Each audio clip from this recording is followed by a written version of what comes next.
Thank you, Mr. Chair. I'll try to talk mainly to the concurrence with the amendments, and then we can talk about the bill later. It seems to me we're having two very different conversations, and perhaps with some stakeholder painting with the parent groups, the groups that are concerned about how this affected their rights and responsibilities and their protections of their children, instead of classifying them as fascists and Nazis. That conversation might have gotten us to a different place a lot sooner. And we could have avoided a lot of angst. And Representative DeGraff, I have not heard somebody in this chamber use those phrases before now. It was used.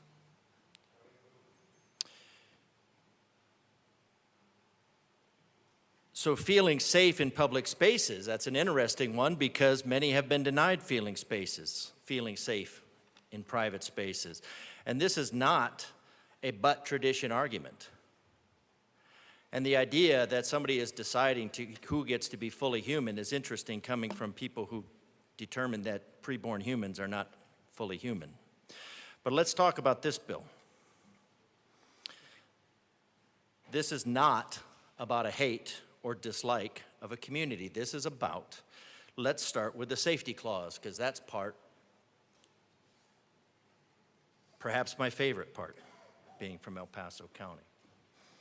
So we hold these truths to be self-evident, that all men are created equal, endowed by their Creator with certain unalienable rights, that among these are life, liberty, and the pursuit of happiness, and that to secure these rights, governments are instituted among men, deriving their just power from the consent of the governed.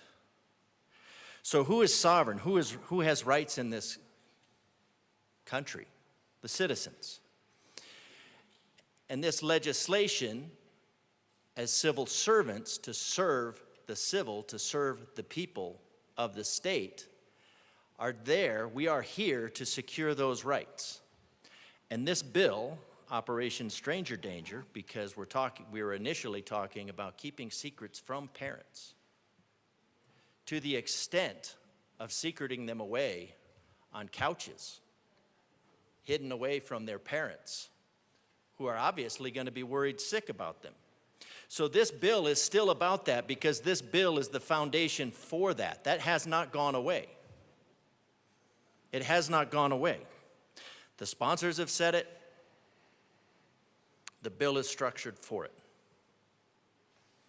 So this General Assembly is to secure the rights of the parents, and the governor is supposed to be executing the will of the General Assembly in the process of securing the rights for the citizens of Colorado. And this legislation has failed.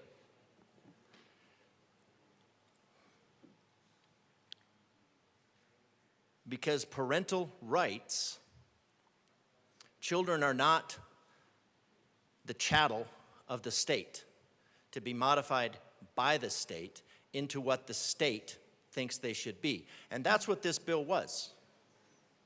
It wasn't about erasing anybody. It wasn't about denying anybody's humanity. It was about allowing parents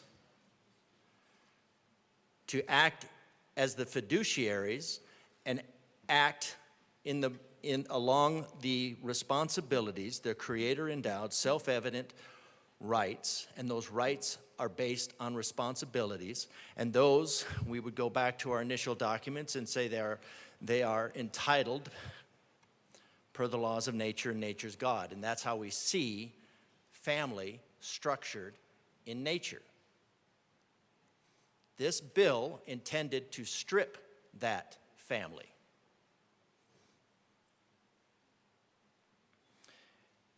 It intended to strip that family by saying that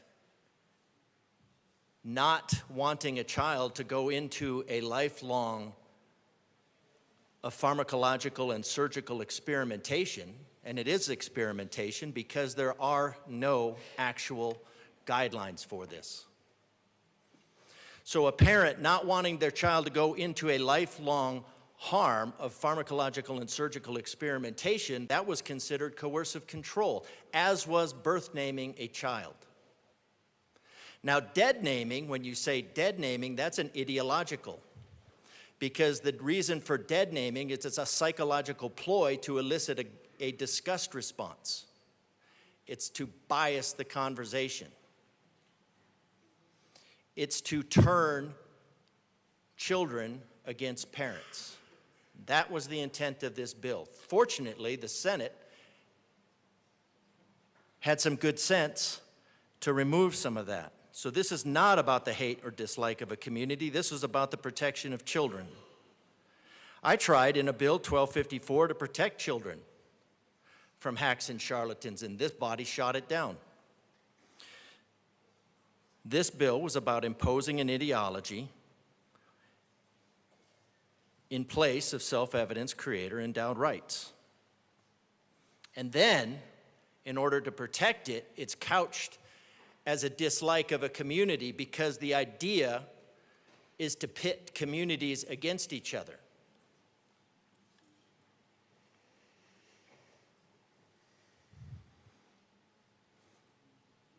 So the bill's intent was to undermine. So let's talk about some of the other things in the bill.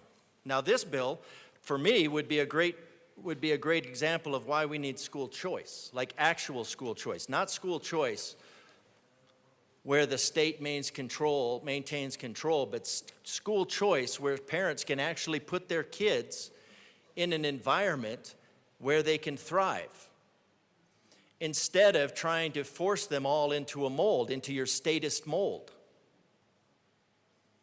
I'm all for that. I presented that bill 2 years ago. School choice, so parents can decide. So if a parent decides they need to go down this way for a transgender child, then that is their fiduciary responsibility as a parent. But their fiduciary responsibility as a parent does not mean they can impose on another. But let's get back to the Senate amendments. 3 times.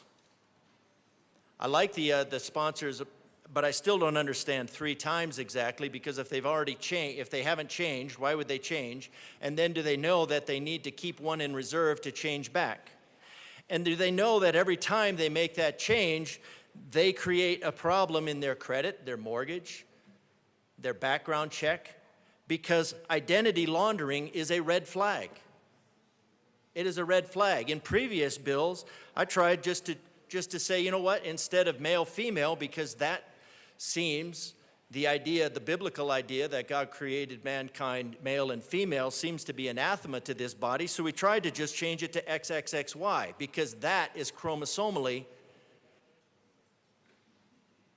branded on each and every one of your cells. No matter how you express it.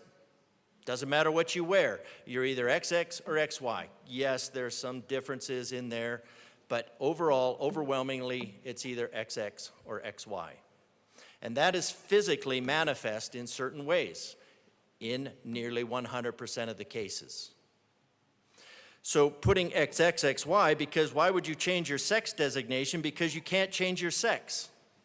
Now you can change your gender identity, I suppose, based on this bill, which can be anything, be how you dress, how you talk, how you walk. Maybe if you change the way you walk or how you dress, then you change your gender identity, but that doesn't change your sex. And then when you change your name, again, you're talking about identity laundering. That has big ramifications for people.